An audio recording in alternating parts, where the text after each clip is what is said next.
আমাদের purpose it's a big thing. এই শিক্ষা ব্যবস্থা পরিবারকে ভিলেন বানাচ্ছে। যে মহল্লায় বসবাস করেন একজন মানুষও প্র্যাকটিসিং মুসলিম না, তারপরেও কিন্তু আপনাকে ইসলামের কথা বলতে হবে, মানুষের কাছে ইসলামের দাওয়াত আপনাকে নিয়ে যেতে হবে।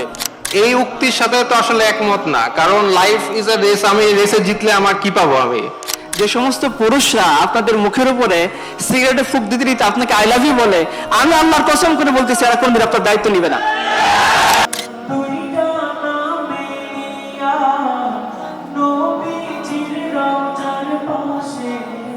এখানে অনলাইন ব্যবসা করতে চান না কে কে?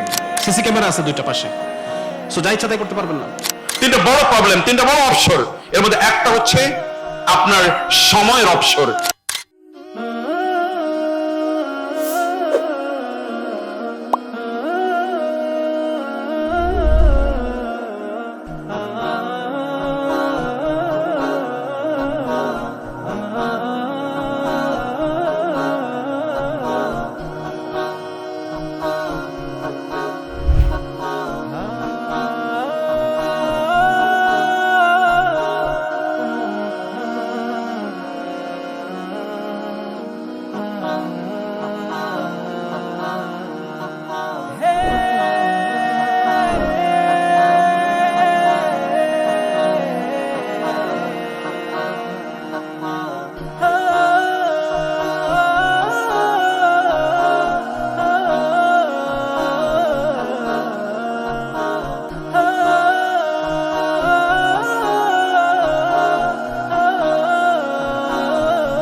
আমাদের purpose it's a big thing.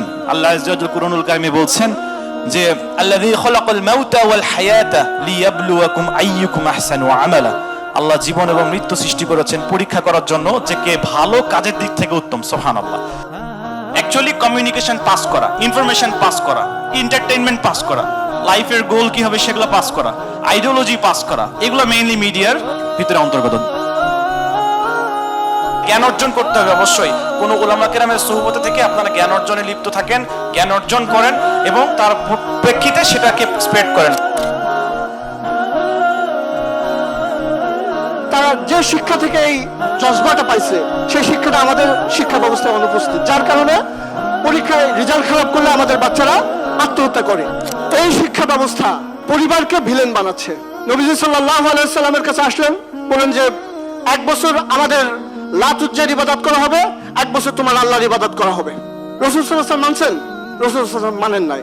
কারণ ঈমান এবং কুফর একসাথে হতে পারে না, অন্ধকার এবং আলো একসাথে হতে পারে না। লাকুম দীনুকুম ওয়ালিয়া দিন, এটাকে অনেকে ইসলামের উদারনৈতিক ব্যাখ্যা বলে, কিন্তু এটা কুফরের সাথে বারায়াতের ঘোষণা, তাই না? তো আমাদের শিক্ষা ব্যবস্থায় এটা নাই। আমাদের শিক্ষা ব্যবস্থা আমাদের সন্তানদেরকে কুফরের দিকে উদ্বুদ্ধ করতেছে। সিস্টেমেটিক ডিইসলামাইজেশন করা হচ্ছে।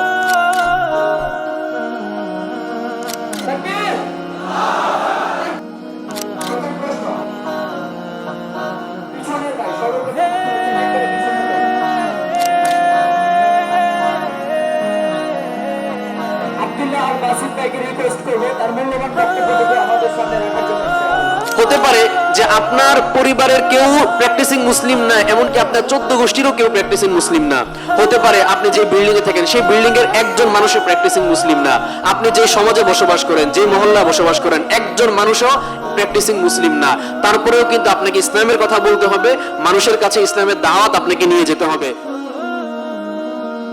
এই মূর্তিগুলোর ইবাদত করা যাবে না, ইবাদত করতে হবে শুধুমাত্র এক আল্লাহর।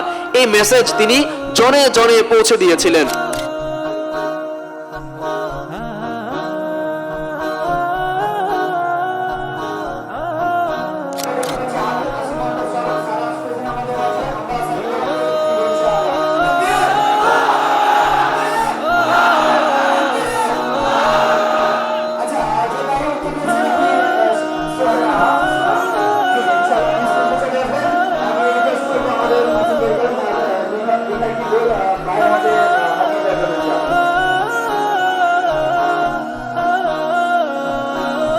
সুলাইমান শুকন ভাই বলছেন life is a race, if you want to go far in this race, this course is not for you.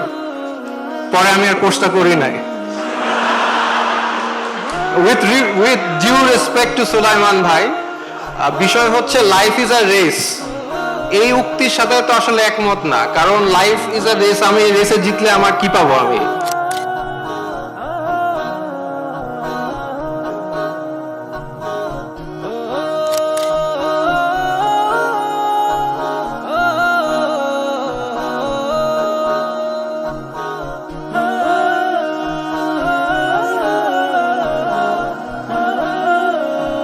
আমি আমাদের বন্ধু অবশ্যই এখানে আছেন তাদেরকে বলবো যে সমস্ত পুরুষরা আপনাদের মুখের উপরে সিগারেটে ফুক দিতে দিতে আপনাকে আই লাভ ইউ বলে, আমি আল্লাহর কসম করে বলতেছি এরা কোনদিন আপনার দায়িত্ব নিবে না, এরা আপনার কখনোই দায়িত্ব নিবে না।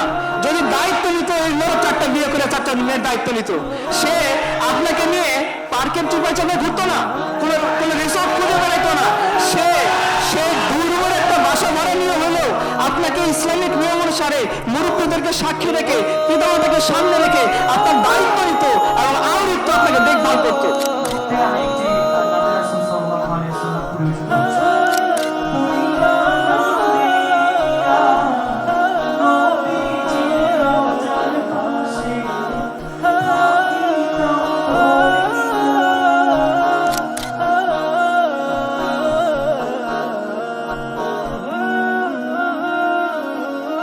আবু তালিবের শরীরে কতটি তীরের আঘাত ছিল? এবার থেকে ভাই বলুন।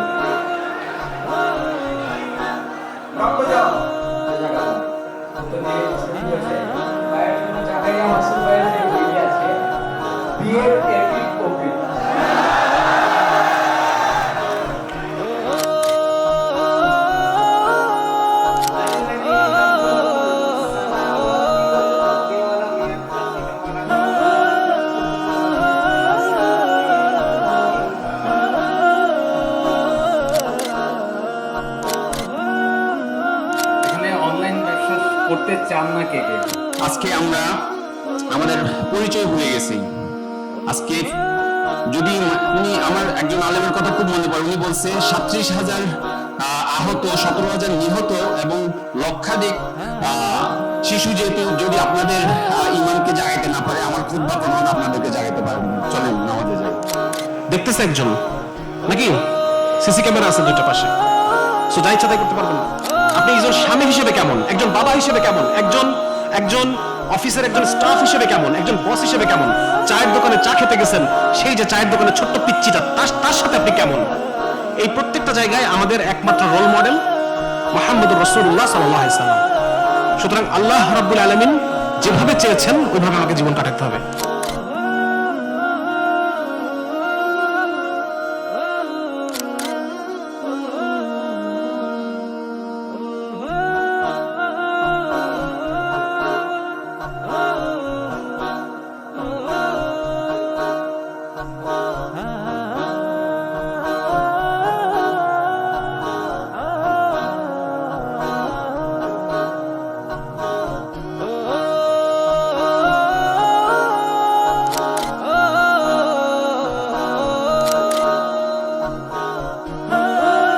আমাদের সিএসসি ডিপার্টমেন্ট রাইহান স্যারকে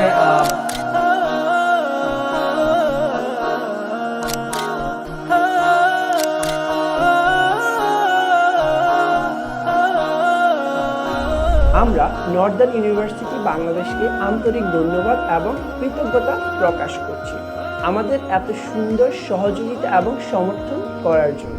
একসাথে আমরা প্রযুক্তি ও শিক্ষায় একটি উজ্জ্বল ভবিষ্যৎ গড়তে প্রতিজ্ঞাবদ্ধ। আমাদের এই প্রচেষ্টায় অমূল্য সহযোগী হওয়ায় নর্দার্ন ইউনিভার্সিটির সবাইকে অনেক অনেক সন্দীপনের পক্ষ থেকে আমি অনেকবার অনেক জায়গায় স্পিচ দিয়েছি আলহামদুলিল্লাহ, কিন্তু এই জায়গাটা একটু স্পেশাল, কারণ আমার সব গুরুরা এখানে বসে আছেন, আমি এখানে দাঁড়িয়ে আছি। বেয়াদবি হচ্ছে, মাফ করে দিবেন। 3টা বড় প্রবলেম, 3টা বড় অবসর। এর মধ্যে একটা হচ্ছে আপনার সময়ের অবসর। এই সময়ের অবসরগুলো যুবকদেরকে ধ্বংস করে দিচ্ছে। সেটা রাতের অন্ধকারে, রাতের বেলা, অথবা যেদিন আপনার স্কুল কলেজ ইউনিভার্সিটি যেদিন আপনার বন্ধ থাকে, অথবা আপনার পরীক্ষার পরে সময়গুলো, এই সময়গুলো আপনি কোথায় কাটাচ্ছেন এটি খুবই গুরুত্বপূর্ণ। এই সময়গুলো যদি আপনি ডায়নামিক্যালি ব্যবহার করতে পারতেন, সেটা 1 মাস 15 দিন অথবা 1 সপ্তাহ, তাহলে আপনি দেখতেন আপনার জীবনটা কিভাবে পরিবর্তন হয়ে যেত। এটা একজন ম্যান এর বৈশিষ্ট্য।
শেষে লা ইলাহা ইল্লাল্লাহ